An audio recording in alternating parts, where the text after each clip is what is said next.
vous dire la douleur la souffrance que je sens, le manque de mon fils. Depuis le 27 juin, je n'ai plus rien de mon fils. Il m'a tué, mon fils. Le matin, quand je me réveille, j'ai plus sa voix. J'ai plus l'appel de mon fils. J'ai plus le sourire de mon fils. Tout me manque de mon bébé. Le 25 février, c'est son anniversaire et mon anniversaire. Qu'est-ce que je vais fêter ce jour-là? Je fêterai que le jour, le 27 juin, le jour de sa mort. Et ce n'est pas normal pour une maman. Comment accepter tout ça? Le policier qui a été libéré, pour moi, c'est inadmissible. Messieurs, dames, c'est pas qu'il a enlevé une vie, il a enlevé 2 vies. Il m'a tué en même temps. Quand on tue un jeune des quartiers populaires, c'est comme si on tuait toute l'humanité. Et c'est comme ça que les uns et les autres, vous devriez le penser et le vivre. Il y a quelques jours de cela, le policier qui a exécuté froidement Naël est ressorti après plusieurs demandes de remise en liberté. Comment? Oui, comment pour la maman ne pas vivre encore une fois la mort de son fils violemment? Celui qui a tué son fils ressort de prison, millionnaire. Il n'y a aucun individu sur la planète entière qui, après 4 mois de détention provisoire, en ressort millionnaire. C'est un permis de tuer pour l'ensemble des policiers de France. Tuez un arabe et on fera des cagnottes pour vous. Tuez un jeune de quartier populaire et vous sortirez après 4 mois libérés avec un compte en banque rempli. Je suis la tante de Souheil El Khalfaoui qui a été abattu par la police le 4 août 2021 à Marseille. De la même manière, il a effectué une marche arrière à l'âge de 19 ans et on lui a mis une balle dans le cœur. Depuis, je milite pour l'abrogation de l'article 435-1 qui permet à ces policiers de tuer nos frères, nos enfants, nos familles, nos amis. Ça fait déjà quelques années que nous dénonçons cette loi. L'usage des armes à feu a été modifié depuis la promulgation en février 2017. Et avec cette loi, les parlementaires ont cédé encore une fois à la pression des syndicats policiers. Des refus d'obtempérer en France, on en a beaucoup. Mais des personnes qui meurent de refus d'obtempérer, c'est toujours les mêmes personnes. Il y a les téméraires qui me bien. Zemmour, son fils, il a fait un refus d'obtempérer ou pas? Il est où son fils?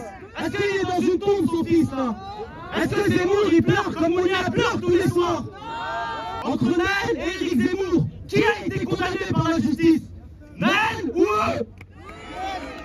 Éric Zemmour il a été condamné. Jean Messia il a été condamné. Sortez-moi une seule condamnation de Naël, sortez-la-moi. Et si on est tous là aujourd'hui, c'est parce qu'on sait parfaitement que Monia aurait pu être votre mère, que Naël aurait pu être votre frère. Et c'est pour ça que ça nous déchire le cœur. Parce que pour certains en France, ce n'est qu'un fait divers. Parce que tous ces jeunes qui sont là et qui essayent de crier leur douleur savent qu'ils peuvent être le prochain. Nos enfants ont le droit de vivre. On les aime et ils ont le droit de rêver. Et quand un policier tue un enfant, chacun d'entre vous devrait être ulcéré, terrifié à l'idée que dans un pays comme la France, on accepte des syndicats de police qui appellent à faire justice eux-mêmes et à liquider les hordes de nuisibles. C'est ça qu'on aimerait vous entendre dire, mesdames et messieurs les journalistes. Et pas de traîner dans la boue nos enfants alors qu'ils sont déjà morts. L'histoire de Naël, l'histoire de Souheil, l'histoire d'Adama, l'histoire de Malik Oussekine, c'est la vôtre, c'est la nôtre, c'est l'histoire de la France. Mais on peut conjurer le sort, on peut construire notre histoire.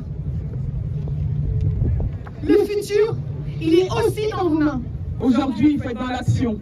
C'est l'action aujourd'hui qui va porter ses fruits. C'est l'action qui va faire aujourd'hui qu'on va sauver des vies. Quand on laisse passer Naël, ça veut dire qu'on laissera passer d'autres morts, comme des morts qu'il y a eu avant Naël. Et celles qu'on a laissées passer avant Naël ont provoqué celles de Naël. Nous sommes tous responsables. Nous sommes responsables de la vie de ces enfants, tous adultes, qu'on soit parents, qu'on soit des journalistes, qu'on soit des familles. Dites-vous bien, quand vous laissez passer un mort, il y aura un autre mort. Quand on a laissé passer les morts qu'il y a eu avant, elle a provoqué celle de Naël. Nous sommes tous responsables. Aujourd'hui, il ne faut pas avoir peur. On ne peut pas avoir peur de sauver des vies. On ne peut pas avoir peur de dire qu'on n'a pas le droit de tuer. On ne peut pas avoir peur de dire qu'il y a du racisme. On ne peut pas avoir peur de prendre la rue. Je ne sais pas si vous voyez les jeunes, ils sont là, ils sont calmes. Ils sont en train de manifester tranquillement. Tout au bout là-bas, il y a la police casquée qui commence à encercler tous les jeunes de tous les côtés. Et ça, et aussi là-bas, en fait, ce qu'ils sont en train de faire là, c'est ils sont en train d'encercler les jeunes. Ils vont les pousser à aller un peu à droite, à gauche, créer un mouvement de panique pour justement charger les jeunes et nous faire passer pour des jeunes casseurs, que ça court partout, on casse partout, alors que c'est tout calme. Prenez les urnes, faites de la politique, apprenez leur code, ne répondez pas à leur pression, ils vous enjoignent à être ce qu'ils ont envie que vous soyez. Et vous n'êtes pas des animaux, vous avez de la valeur, vous avez une histoire. Alors je vous le dis, continuons à lutter. Nous ne ferons pas ce qu'ils attendent de nous. Justice pour Naël ! Justice pour Naël !